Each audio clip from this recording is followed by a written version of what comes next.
Hey, Dan, how's it going? Hey, James. Good seeing you. It's good seeing you again. I see Master Chief is joining Master us. Chief, it's the holidays. We're ready. We're ready. Let's We do are this. ready. Well, let's get in our warthog and let's ride, baby. Let's ride. Okay. If you know me and Den at all, we love just talking about everything, including planning, speccing, and doing real planning. Real planning, real development on top of plans. Yes, I think so far today, people have seen a lot of things with GitHub Copilot, with VS Code, with Visual Studio. Right. And often I think when we're demoing, or we're actually writing software, we're just having an idea or a bug, and we're assigning it and telling the agent what to do. Right. And I was just meeting with a company, and I said, you know, how I worked 2 months ago is so different to how I work now, because I was doing what I just sort of described, which I had this idea in my head. I would write 2 or 3 sentences and let the AI figure it out for me. Right. And there's pros to that, which is it went from my head into code pretty quick, but then there's a downside to that. And the downside often is that I haven't really given it the rails, haven't given it the plan, the spec on how to do it. Right. Like I would normally get from my PM team that's assigning work our way, or at least me assigning myself work, coming up with an idea. So plan mode inside of VS Code allows us to do a lot, which is like I have an idea and turn it into a plan that I can execute. When we think about spec-driven development, that's a little bit different. And that's what I want to talk about today. Yeah. So what is spec-driven development, Dan, and why do people care? Yeah. So spec-driven development is basically a practice. Like people think about it as some magical new thing, right? It's like, oh, it's all this agentic workflow and spec-driven and it's all magic. In reality, it's essentially us formalizing the guardrails for AI models, right? Because one of the things that if you talk to a lot of customers and they have tried vibe coding, like all of us have, right? It's kind of exciting. Yeah. You start building things and you're like, oh, I'm going to tell the AI to build this website, to start building my, like the style and the buttons and the header, and then you see it all light up and it's kind of cool. But if you start building production software that needs to be maintained by somebody, software that needs to evolve down the line beyond your initial prototype, that vibe coding approach doesn't really scale because the AI doesn't have necessarily the sense of taste or conventions that you need to be applying. So naturally, the model that you're using is going to make its own architectural choices, right? Like it's going to decide to use a specific web framework if you didn't give it instructions. It's going to use a specific way to organize components and CSS and everything else. And that is problematic at scale because a lot of these decisions are not necessarily one-way doors, like you can reverse them, but down the line, once you build things out and then you realize that, oh, I want to add the shopping cart to my site.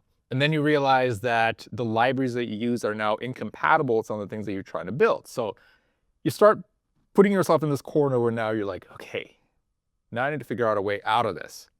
And spec-driven development is a process by which we essentially front load a lot of the thinking that you have to do, and thinking with the help of LLMs, right? Where you can say, I am building an e-commerce site and I want to do X, Y, and Z. And by the way, my company is using Stripe for payments. I'm using, you know, the Shopify front end for my store.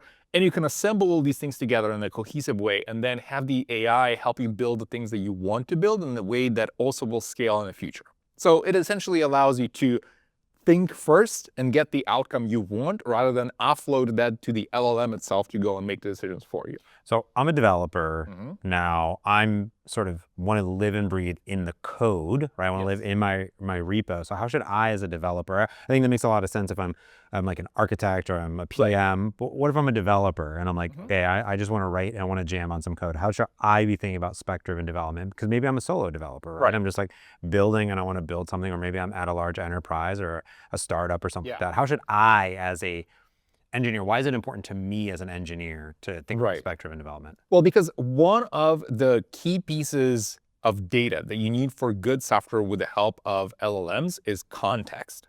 Context on your code base, context on the decisions that you made, right? Like if you throw an existing code base, like let's say you take something as complex as VS Code. Like it's an open source project.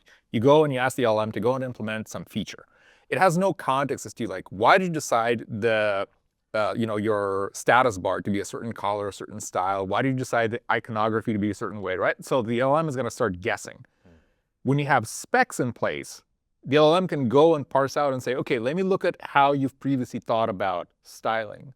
okay, now I understand, right? But it essentially is going to look at it and have the context when you ask it to do other decisions around your product, even though you're mostly in code, but having that extra context is super helpful to make sure that any future code is going to be exactly what you wanted. I see. So in this instance, once I've created some sort of infrastructure, if I will, then that infrastructure will continue to be followed. Yes. Now we have things like custom instructions, HMD files. How is this different? Because I'm hearing guardrails. I think about instructions and prompt files, and those are my own sort of guardrails. Yeah.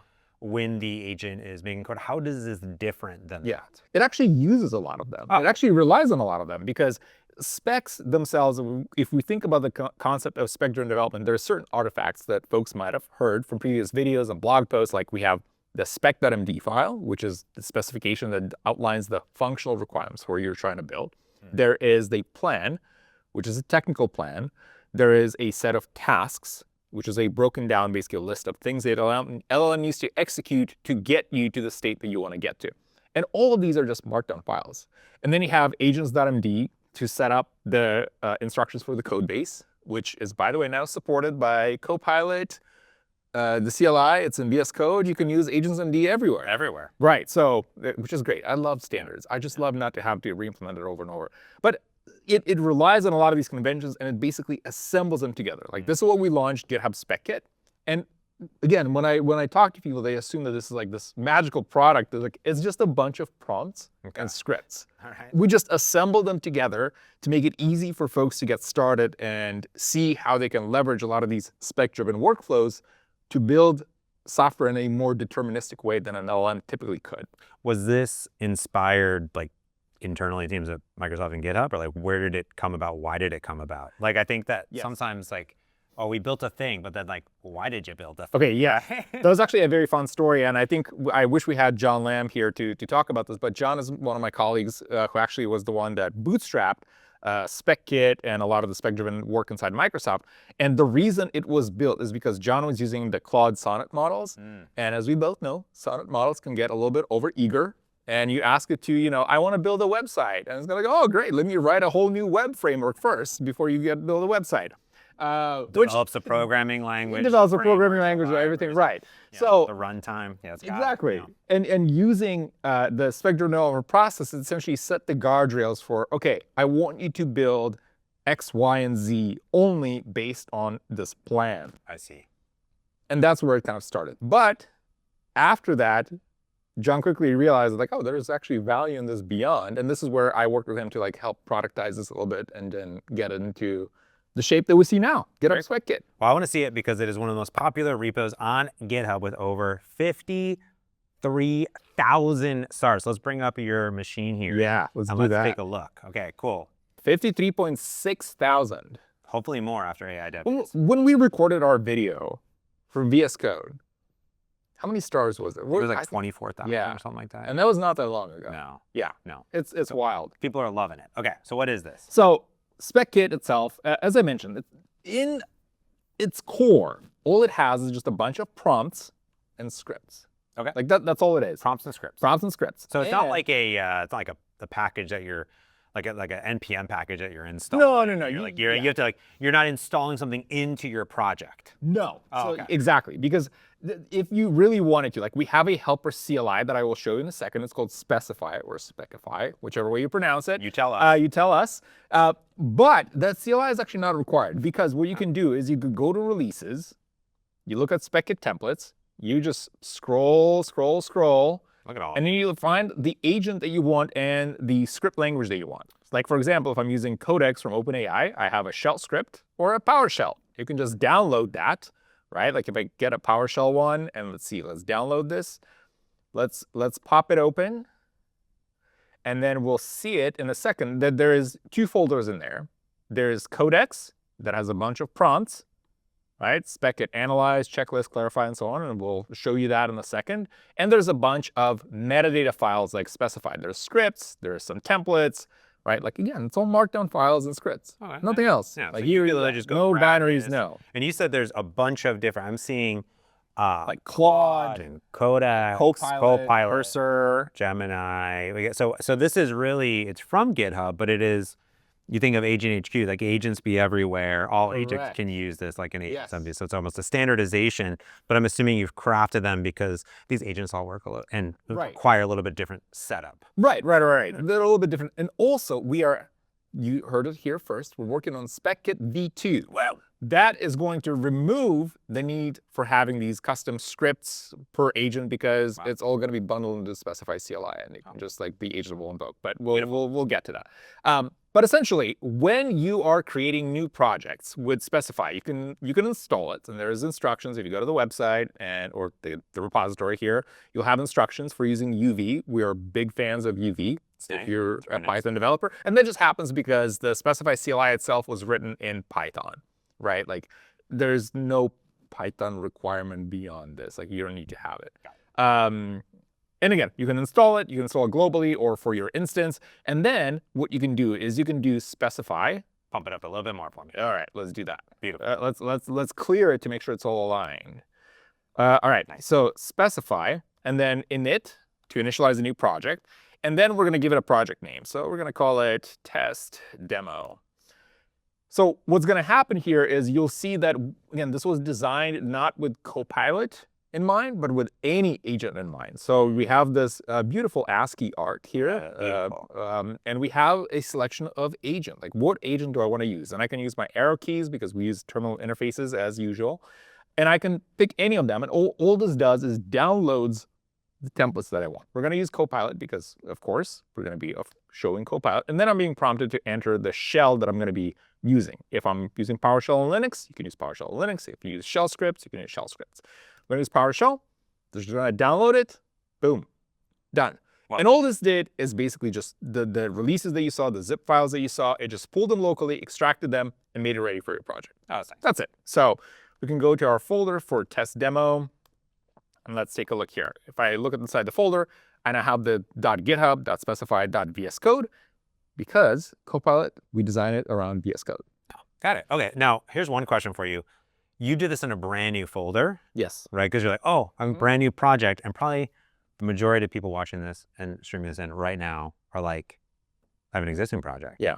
Then, like, how do I add this to, do I do the same thing on, my web app, on my solution? So, what do I do? For example, let's go just one folder, and we're going to create a new folder, test demo existing. And we're going to go to cd test demo existing. And here, now I can do specify init, and I can do either here or just use the dot. That's it. Dot, boom. So, and this is going to bootstrap the project in the current folder. So if I do, again, same workflow, it's all console-based. You don't actually need to go through this interface. It completely can be automated by using parameters or arguments in the terminal. But I just happen to like the TUI, so I can show you how to navigate it. But so this is nice, and what I want to point out that is because a lot of times we get the questions, which is like, hey, I'm already in an existing app. Right. Does SpecKit make sense for me? Yes. Even if I already have an app that I've been maybe releasing into the wild for years. Absolutely. Absolutely. You can use it with an existing project. I have a YouTube video for it too. Oh, nice. We'll link to that. We'll link to that. But so we have our test demo project, and here I can just start VS Code right from the folder. So we'll see this light up in our Visual Studio Code instance. We're going to make this full screen, and let's zoom in just a little bit. Beautiful. Just a little bit, all the way. But notice certain things here. So when we started, that now there's suggested actions here. Oh, see this? So I don't, as a developer, because we have the GitHub specify all the folders that we talked about, we now have a suggested action for me to get started. I don't need to guess what's the command. I say, oh, constitution. The constitution is the starting point. The whole idea behind a constitution with SpecKit is that there's a set of non-negotiable principles for your project. We're actually in SpecKit v2 merging that into agents.md. So it's not going to be a constitution, but for now there is. And the purpose of this is to make sure that whatever decisions you make down the line for your project, for your functional spec, technical spec, the tasks, you're always following specific requirements. Like, I always want to deploy to Azure. I always want to make sure that the packages that this tool is going to use are Azure specific and not pulling some other cloud provider, right? Because this is where I'm deploying things. So establishing the constitution is very important. So in our example, like we can do something like if I'm building, let's say, a podcast website, right? I can just say it's a static website with minimal dependencies, right? Like we can make it more complex. Yeah. But I think that that's a good starting point. Now, are you specifying like what technologies you're using? Because here's this. Okay, this is just sort of generic. Yeah, like this is very generic, right? And notice that also in the latest version of SpecKit, we use the agent switcher. So for every instruction here, every command, we're actually using custom agents. Oh, I see. I can see it down here in the bottom that it automatically switched to this agent. So that means that it kind of works everywhere. If you're on GitHub, you could use the same exact agent. So it's not just like a prompt. Yes, exactly. Oh, very cool. And the agent itself is going to invoke a prompt Okay. for constitution, and then it's going to run all the scripts that it needs to be. But this allows us to do things like handoffs. Right, where once the constitution is finished, I can say, oh, now go write the spec. Oh, and now go do the technical plan, and kind of jump around, right? So again, for a lot of the things that you see here with the constitution and the spec creation and design that we're going to see later, all of this can be done manually. Like, you don't actually need to use SpecKit for this. You can just manually type the commands, but like, come on, we can do better than that. Right. So now here's a good question for you. If I was in an existing project, let's say I had an existing Blazor web app or React application, could I say, hey, go like look at this project and then create the constitution based off of what I have? Absolutely. You can absolutely do that. And this is when you saw me kind of prompt it. You could totally ask it to just like go and first inspect the project and then give me the constitution. I see. Gotcha. So, and notice that now it provides me a handoff. Right, like proceed from SpecKit constitution, build specification. Beautiful. So shout out to VS Code team who actually implemented this. Yeah, that's really neat. Very similar if you're using plan mode. It's like I create the plan, then I do the next thing. You implement handoff, X, Y, Z. Right. There you go. So what's in this constitution? So what's in the constitution? Let's hide chat mode for a second. So we'll see that it has a definition for static website. Right. So minimal dependencies, great requirement. Static first, also great requirement. I love it. Simplicity, complexity must always be justified, and YAGNI. There you go. Yeah, there we go. There's some performance standards. And there's also this misconception that, oh, you use these commands, it creates these artifacts, and this is like, oh, now I have to go to chat and start like asking it to change things. It's a markdown file. Yeah. Just go change it yourself. Like you don't want the change 3G to LTE and right, exactly. Like, or like things like governance or things like development workflow. If you see like, oh, I actually don't want to test against Safari because I'm not, just remove it. What else would go in here, Dan? Like, it did some performance stuff. Like, you very simplified. But when I'm thinking about it as a developer, what else should I think about? What maybe I might want to add in my own constitution here. Things that you want to be non-negotiable for your project, right? So if you want, like every developer that touches this project, I want to make sure that you're always using the latest version of TypeScript. This is where you go. I want to always use this particular package for logging. This is where it goes, right? Like things that you want to make sure that are consistent across the project. I see, got it, okay. And that can include both technical requirements and non-technical requirements. I see, gotcha. In this case, there's not a lot of technical requirements. There's kind of, and there's performance stuff, but it's not like talking about frameworks or this. It does talk about Lighthouse performance, things like that, which is kind of nice. But so I'd be like, hey, always make sure I'm on the LTS release of this thing, of Node or .NET or something like that. And that's where I would specify this here. Or for example, if I want to say like it's a static site and I want to make sure that it's always built with Hugo. Gotcha, there you go. Like you can just say that. All right. But we're going to go to the chat, and now I can click the build specification, and notice that it switched my agent to SpecKit.specify command. Yes. Or the specify agent. And we can, I'm just going to remove this placeholder here, and we can just say, I want to build a podcast website with featured episodes. Like that. Right. So minimal format again. And notice that also as I type this in, I enter the command. Now it gives me handoffs for other steps. Like I can build a technical plan, or I can clarify spec requirements, which is very important. And we'll get to that because we recognize the fact that once you build specifications, like we just one-shotted it here, like, oh, I'm going to ask the command to go and build the spec document, and we're going to have the document here in a second. But that on itself is not enough. I might be missing something. Okay. I might not know something that I required it to go and design in a way that I did not intend to. Under specification is also a problem. So here you've, greenfielded it here. So you said, here, I'm going to build this website. Yeah. again, I think about this existing application that I may have.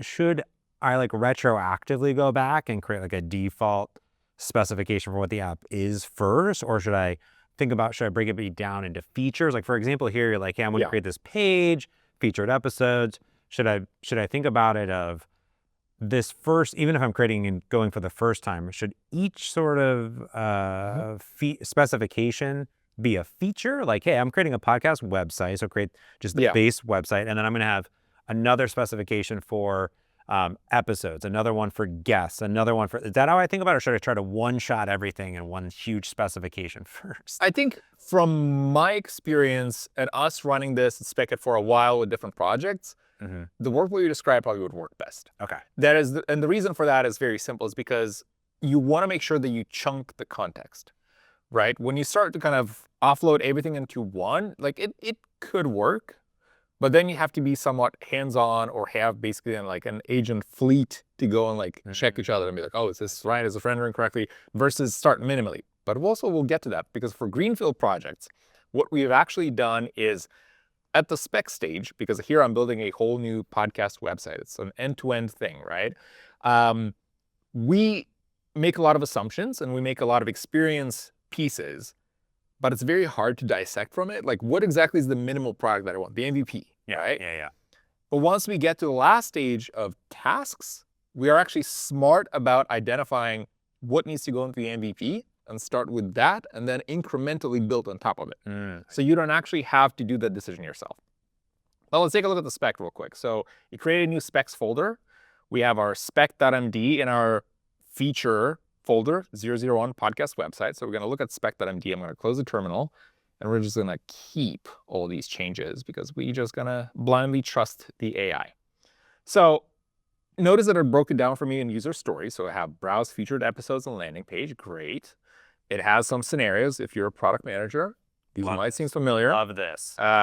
View episode details. Great. Like, notice I did not specify that I want to view episode details, but it just kind of assumed because you're building a podcast website, it kind of need it. And this is kind of interesting too, because it's saying like, do you want to even play episodes? It's going to assume that you want an audio player, so you may not. So you might want to edit that, right? Right. In that instance. And too. this is the interesting part. So we have the edge cases here and all the functional requirements. Notice that it broke it down into a way that I can easily see them and see exactly what needs to be.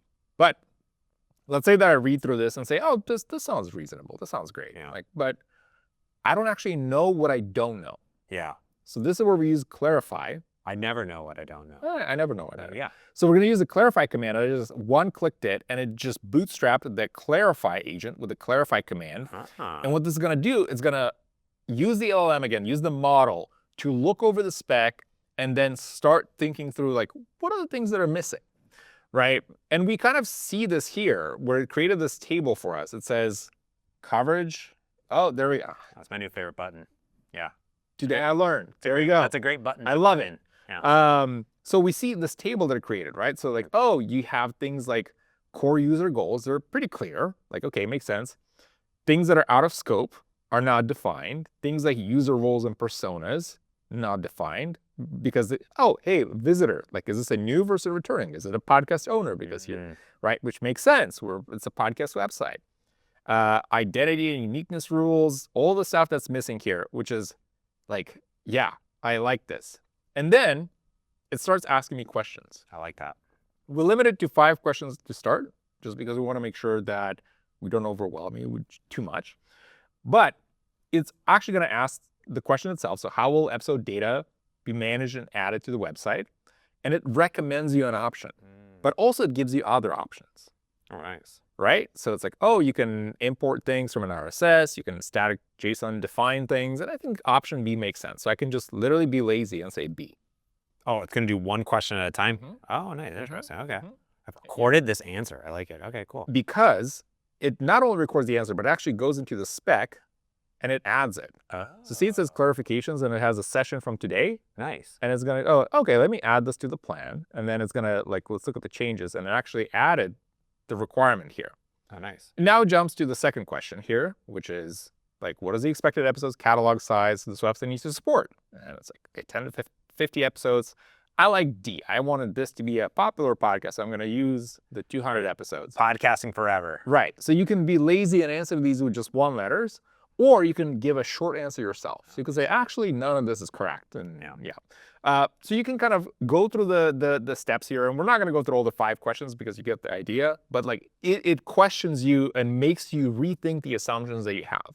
Because it's your step of like, ask me questions about this and see what you say. That's my favorite part of plan mode when I'm thinking about planning just like a small implementation, right? In this instance, we're planning like bigger things as well. And you could be planning things in plan mode. But I love the questions because it's thinking of things that I would have never thought of.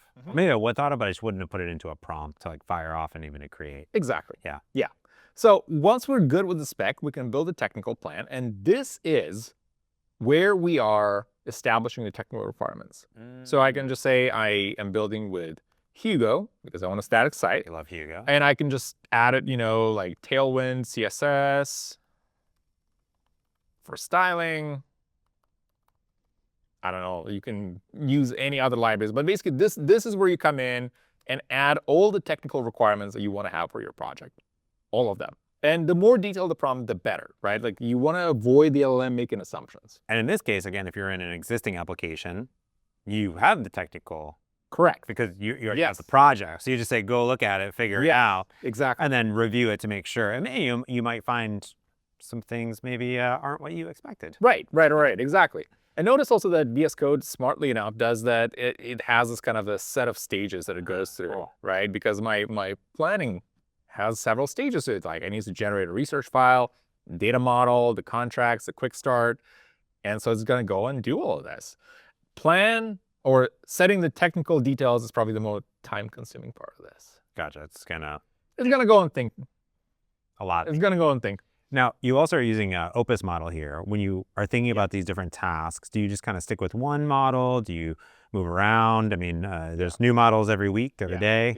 Like how are you think about this? Because I did a recording for the VS Code podcast with Julia, and we're talking about the exact same thing. What models to use when, X, Y, Z for these different scenarios. It really depends on your mood. There's more to that, of course. But it depends on what you're trying to do. I am personally a fan of the Anthropic models, like the Claude models, because they're much more, I would say, creative and much more like, oh, you're writing a spec document. Let me think through the various things that you can include in that spec. I see. GPT-5, for example, could be a bit more reserved. Like it's not going to go as far about like giving you all the options, and it can actually sometimes interrupt and say like, oh, I wrote this section for the spec. Would you like me to continue thinking about the spec? Gotcha. And I was like, I just don't like that. I let Claude, like either Opus or Sonnet, just go and run with it, and then I can always interfere and then say, nope, stop, let's do something else. But ultimately, it depends on also scenarios. Like I've seen a lot of the Sonnet models be really, really good with C# code, for example. And GPT-5 is like, can hit or miss, right? But if you use GPT-5 at TypeScript, it's somehow better. So you have to try this out by yourself and then see what it does. Yeah. And that's kind of the cool part is it's going to be part of your source code, and I saw it created a branch automatically, so you can always be committing, rolling back as well if it wasn't correct, right? Right, and this is actually something that we're looking at adding in SpecKit v2, where you can auto-commit things, because we're already on a branch. As it goes to different stages, and you go from spec, technical plan, it commits it, so then you can say, nope, never mind, revert it back. Now, I will also add that something that I love about the fact that you have this spec-driven workflow in place in a repository is that it allows you to build multiple implementations, multiple variations. Like let's say we're building a podcast website right now. And notice like I could have stopped at the spec and not even go into the plan and say, I want to have one with Hugo, but the other one, what if we use Next.js with a static site rendering? What would that look like? What would that look like? And not just that, but maybe you want to compare the performance. Like I want to make sure like which one is faster, which one is going to be like better suited for my specific cloud provider. And if you have just one spec, you can easily fork that and start implementing like 2, 3, 4, 5 different variations with sub agents. Right? And they can create their own branches, and you can use Git work trees. Magical feature, by the way. Everybody should be aware of Git work trees. But this is I think this is the thing that is really, really going to change how we work, is that a lot of the workflows around spec-driven development are heavily leaning into Git-based operations.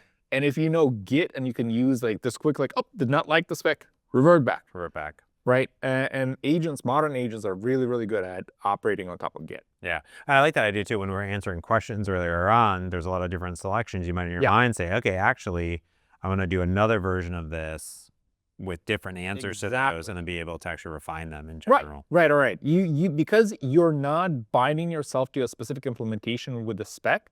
Spec is detached from technical details. I see. You are able to essentially come in and say, I want this to look different. I want this to be implemented with a different stack. It still binds itself to the Constitution. So if you have like non-negotiables, like it still needs to deploy to Azure successfully. Yeah. I'm not going to take it minimal. Right. It needs to be static. It needs to be thing. Yeah. But it gives you the ability to then fork off basically, and then go and each iteration can work independently, and you can see the outcomes of each and then decide which of them are more suited for what you're trying to do. That's very cool. Yeah. All right, then. So what's the next step here? So now it's creating these requirements, checklists. What all is happening here? Yeah, so it's going to create the plan. It's going to give us technical details. And then the last stage here is just tasks. It's going to break things down into individual tasks, and you can watch some of the past videos. We'll have documentation for this, but you'll essentially have a broken down list of tasks that the LM can one by one proceed and implement. I see. And some of them can be parallelized. So yeah, that's essentially the flow. That's the gist of Spec-Driven with SpecKit. We're trying to make it very straightforward. Like there's only a handful of commands that you can just use and be on your merry way. All right, well, before we get out of here, I do want to tap really quick onto the generated code in here. So let's bring your machine back up here, because it's really close. It's on 8 of 8. So if we open up, this folder for this production, I want to kind of walk through really quick. We have the requirements, we have contracts, we have data models, and a plan. Can we just open them up really quick? Yeah, of course. So let's close the chat here. Let's close the terminal. Let's take a look at I'm just going to keep the changes. And we're going to use the chat and keep all of them. Yeah. So it's easier to parse that. But if you look at the plan, notice that it has a technical context. It actually structured based on a template that says, okay, it needs to use Go templates because we're using Hugo with HTML5, some dependencies, target platform, how we test things, the scale, the constitutional check that I mentioned, right? Very important, not to be missed. Nice. Because it made sure that, okay, whatever I generated, does it fit with the requirements that define the Constitution, minimal dependency, static first, simplicity, perf, and development workflow. So it passed, so it can continue. It outlined the structure of like, how is the content going to be laid out? This is great. Like, I love this. The archetypes, the assets, the content itself in the episode subfolder. So this is great. All these details are now captured in the plan. And again, I can modify them if needed. The data model itself, it defines, for example, the entities that we're operating with, because they're podcasts, like here's the podcast episodes, right? And like which of them are required, which of them are not, which again is very, very convenient for us to manage this correctly. And if anything stands out, you can change it. Research is a very important one, because if you are using agents like Claude Code, it'll actually go out on the web and research. And we can probably use beast mode from our friend Burke. Yeah. To go and do this. But right now, because it did not do this in VS Code, it basically researched it from the corpus of data that it has Very cool. in a training, right? Yeah. But it actually looked and said like, oh, okay, what's the best way for me to do front matter? Okay, like this is the format for an episode. Like, okay, great. It's like key findings and document all this stuff. Tailwind CSS integration with Hugo. Like, how do I do that? I'm like, okay, I should probably use an NPM build step for this. Like, makes sense. So all the stuff is captured. All the stuff is now, like, because it's in a folder, the 001 podcast website, this means that this is the context that I can operate on. So down the line, after this podcast website is implemented, if I ever need to go back and change something, it now has the historical, like, what did you think about like the data model for podcast episodes? How is the configuration done? Where are episodes located? This is how. This is context. So then we create the tasks, and then at that point, is it just implementing it just like we would normally? Yep. Like at this point, if you go and create the task, it's just gonna go, like, I didn't need to type anything. I just click the button, and it's gonna just break this down based on the plan, the spec, and all the details, and create a tasks.md file. It's just gonna have the list of tasks. And then at that point, you just ask it to go and implement this. In fact, there's a button for it. Implement. Implement project. Yes. And you can fire that off in a background agent or anything you want. Very easy to work. Yeah. Very cool. So this is nice because you got that really superhuman in the loop, understanding, going through the requirements, going through the specification, going through the plan, the implementation, not for the first, but for existing, for every new feature. So now we're going to add a guest page. We do the same thing. We created, it'll be a 002 then, right? Yes. Yeah, exactly. It's going to increment these. And then if you want to add any capabilities, you go through the process that we just showed you. You don't need to create a constitution because it already exists. So you can just go straight into spec. Yeah. And just go from there. Very cool. Den, this is awesome. We will, once we put this up in on demand, we'll put links into the show notes and all that stuff. And maybe we'll figure out some way of putting Den's YouTube on here. And we actually have some great videos on the GitHub YouTube and the VS Code YouTube as well. Yeah. Just look for Spec Kit, basically. And we'll go to the GitHub, github.com/github/spec-kit. And you'll find a bunch of videos there. Den, thanks so much for coming and showing this off. Really appreciate it. Thank you. Awesome. All right, back to Katie and Christina as we go into our next episode or next session, whatever it is. What are we doing? What are we doing here? Sessions. We're doing sessions. I'm in podcast. I'm in podcast mode. All right. Thanks, Den. Thank you. And let us know and follow up in the Discord and ask questions in the chat, and we'll have Den follow up as well.